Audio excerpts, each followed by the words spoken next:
Friends, welcome to Arvind Edutech. और आज इस वीडियो में हम डिस्कस करने वाले हैं रिजोल्यूशन ऑफ वेक्टर्स के बारे में। Resolution of vectors composition of vectors का जस्ट अपोजिट है। कंपोजिशन ऑफ वेक्टर हमने पिछले वीडियो में पढ़ा था। कंपोजिशन ऑफ वेक्टर करने के लिए हम क्या करते हैं, दो लॉज हमने फॉलो किए थे, triangle law of vector addition और parallelogram law of vector addition. तो सपोज अगर हमारे पास दो ऐसे वेक्टर हैं, वेक्टर ए और वेक्टर बी, तो उसका वेक्टर एडिशन करने से हमको एक दूसरा वेक्टर मिलेगा विच इज वेक्टर आर, जिसको हम रिजल्टेंट वेक्टर भी बोलते हैं। अब यहां पर हम पढ़ रहे हैं रिजोल्यूशन ऑफ वेक्टर्स। तो resolution of vectors composition of vectors का जस्ट अपोजिट है। यहां पर हमारे पास अगर कोई वेक्टर है वेक्टर आर, तो हम उसको दो या दो से ज्यादा वेक्टर्स में स्प्लिट करेंगे और ऐसे स्प्लिट करेंगे कि इन वेक्टर्स का जो कंबाइंड इफेक्ट है वो वेक्टर आर के जितना होगा। ओके, तो सपोज यहां पर कोई वेक्टर है, let's say lambda A, lambda कोई रियल नंबर है, और म्यू बी भी कोई रियल नंबर है। तो इस वेक्टर को हम ऐसे लिख सकते हैं कि vector R is equal to lambda A plus mu B. और ये जो कंपोजिशन होगा और ये जो रिजोल्यूशन होगा वो यूनिक है, मतलब वेक्टर आर का और कोई दूसरा रिजोल्यूशन नहीं हो सकता। कि आप सोचें कि हम वेक्टर आर को ऐसे लिख दें कि कोई दूसरा vector C plus vector D, तो ये नहीं हो सकता। ना ही आप रियल नंबर चेंज कर सकते हो। तो ये जो रिजोल्यूशन होता है किसी वेक्टर का वो यूनिक होता है। तो रिजोल्यूशन का मतलब आप समझ गए कि किसी एक वेक्टर को दो या दो से ज्यादा वेक्टर्स में स्प्लिट कर देना, है ना। बिल्कुल triangle law of vector addition का जस्ट अपोजिट कर रहे हैं यहां पे। और इसमें एक बेसिक और बहुत ही इंपॉर्टेंट टर्म हमको पढ़ना है जिसको हम बोलते हैं यूनिट वेक्टर्स, या फिर इसी को हम बोलते हैं बेस वेक्टर्स। तो हमारा टॉपिक है orthogonal trade off unit vectors या फिर बेस वेक्टर्स।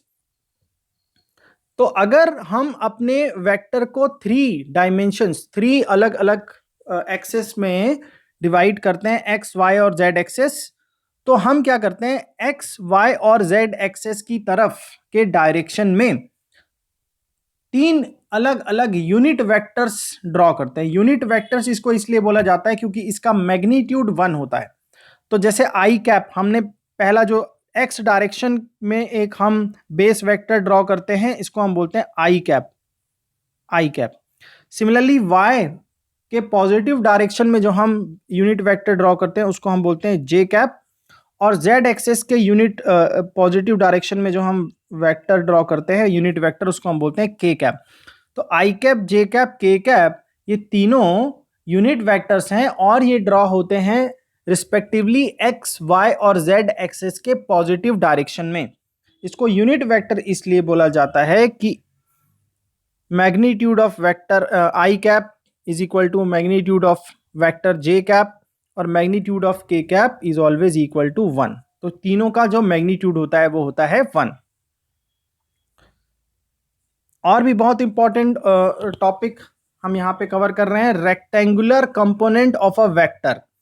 अब रेक्टेंगुलर कंपोनेंट ऑफ वेक्टर क्या है, when a vector is resolved along two mutually perpendicular directions and components so obtained are called the rectangular components of given vectors. जब हम किसी vector को ऐसे रिजॉल्व करते हैं कि उसके जो दो एलिमेंट, दो अलग अलग स्प्लिट करने से वेक्टर मिलते हैं, वो म्यूचुअली परपेंडिकुलर हैं, तो इन वेक्टर्स को हम बोलते हैं रेक्टेंगुलर कंपोनेंट्स। तो यहाँ पे जैसे हम दो एक्सेस ले रहे हैं, एक्स और वाई एक्सेस, तो ए सबस्क्रिप्ट एक्स और ए सबस्क्रिप्ट वाई, ये दो अलग अलग रेक्टेंगुलर कंपोनेंट हैं। किसके, वेक्टर ए के रेक्टेंगुलर कंपोनेंट है, राइट। तो अगर हम देखें कि हमारा जो रिजल्टेंट वेक्टर है वो एक्स एक्स के साथ थीटा एंगल बना रहा है, और इस ट्राइंगल में अगर आप साइन और कॉस अप्लाई करोगे तो आप देखोगे कि ए एक्स हो जाएगा ए कॉस थीटा, और ए वाई, बिकॉज अगर ये ए वाई है तो ये भी देखो यहाँ पे ये बिल्कुल पैरेलल है, तो ये भी ए वाई होगा, ए वाई हो जाएगा ए साइन थीटा। तो रेक्टेंगुलर कंपोनेंट को हम ऐसे रखते हैं। सपोज अगर यहाँ पर वेक्टर आर की जगह वेक्टर ए की जगह कोई सपोज दूसरा वेक्टर हो, जैसे फोर्स हो, तो फोर्स भी जब किसी बॉडी पे किसी सर्टेन एंगल पे अप्लाई होता है, कोई फोर्स अप्लाई होता है, तो वो भी अगर एक्स और वाई एक्सिस में देखें तो वो एफ कॉस थीटा और एफ साइन थीटा दो कंपोनेंट्स में स्प्लिट हो जाता है। तो हमको हमेशा याद रखना है कि जो हॉरिजॉन्टल कंपोनेंट है वो होता है, वो रिलेटेड होता है कॉस से, और जो वर्टिकल कंपोनेंट है वो रिलेटेड होता है साइन से, राइट। नाउ समझते हैं resolution of a position vector. जो सबसे बेस हमने वेक्टर पढ़ा है सबसे शुरू में, वो है पोजीशन वेक्टर आर। अब पोजीशन वेक्टर को आप यहाँ पे स्प्लिट करोगे तो दो कंपोनेंट इसके होंगे, एक एक्स पॉजिटिव डायरेक्शन और एक वाई पॉजिटिव डायरेक्शन। एक्स में जो हमारा एक्स एक्सिस की डायरेक्शन में जो हमारा पॉजिटिव वेक्टर है वो एक्स आई कैप और दूसरा है वाई जे कैप, राइट। अगर हम मैग्नीट्यूड ऑफ आर की बात करें, दैट वी नो ये हो जाएगा root over X square plus Y square, right. Resultant में आप सोच रहे हो कि कॉस थीटा भी होता है फॉर्मूले में, बट बिकॉज यहाँ पे 90 डिग्री है तो कॉस 90 जीरो होता है, तो बेसिकली आपको ये अंडरस्टूड होगा। यहाँ से हमको एक रिजल्ट मिलता है कि जैसे ये एक्स कंपोनेंट है तो एक्स इज इक्वल टू हो जाएगा आर कॉस थीटा, और वाई कंपोनेंट जो है इसका वाई कंपोनेंट, वाई जो रेक्टेंगुलर कंपोनेंट है वो हो जाएगा R sine theta, which is very useful for coming problems.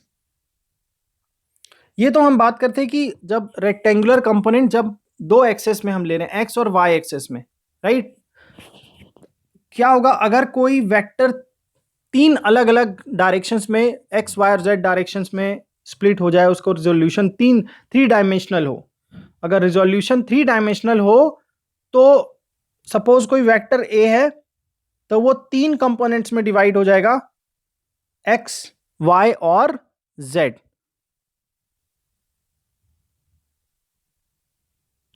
तो इसको हम ऐसे रेक्टेंगुलर कंपोनेंट्स के केस में ये रूल होता है कि हम इसको ऐसे ले सकते हैं,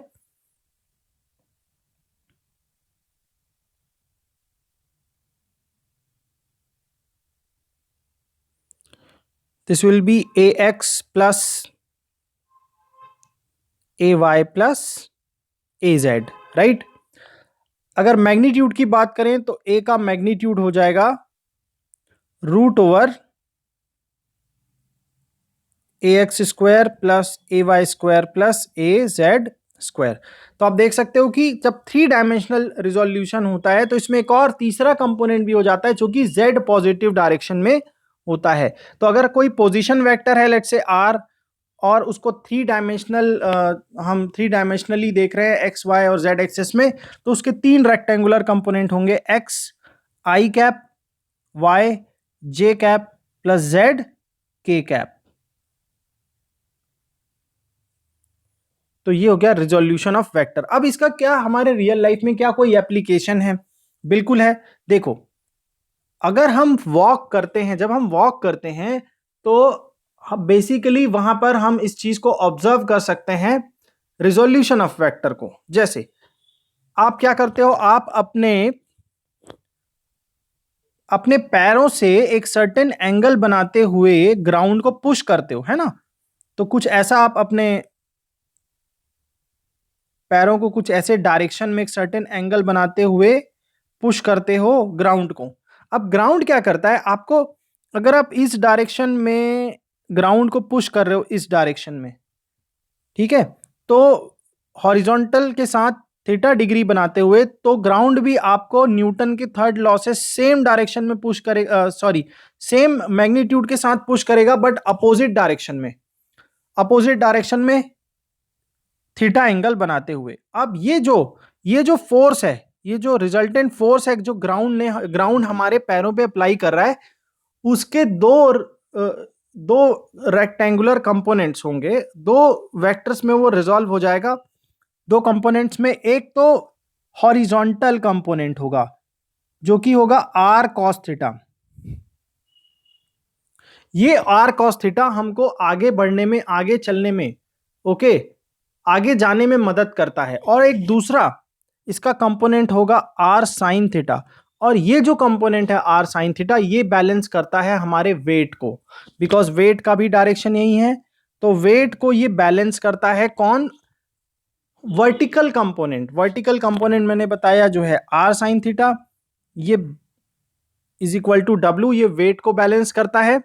और जो आर साइन थीटा है जो कि हॉरिजॉन्टल है, आर कॉस थीटा है, ये हमको आगे बढ़ने में मदद करता है। तो ऐसे जब भी हम फोर्स अप्लाई करते हैं तो वो दो वेक्टर्स में रिजॉल्व हो जाता है, एक वर्टिकल जो हमारे वेट को बैलेंस करता है और एक हॉरिजॉन्टल जो हमको ग्राउंड में आगे जाने में मदद करता है।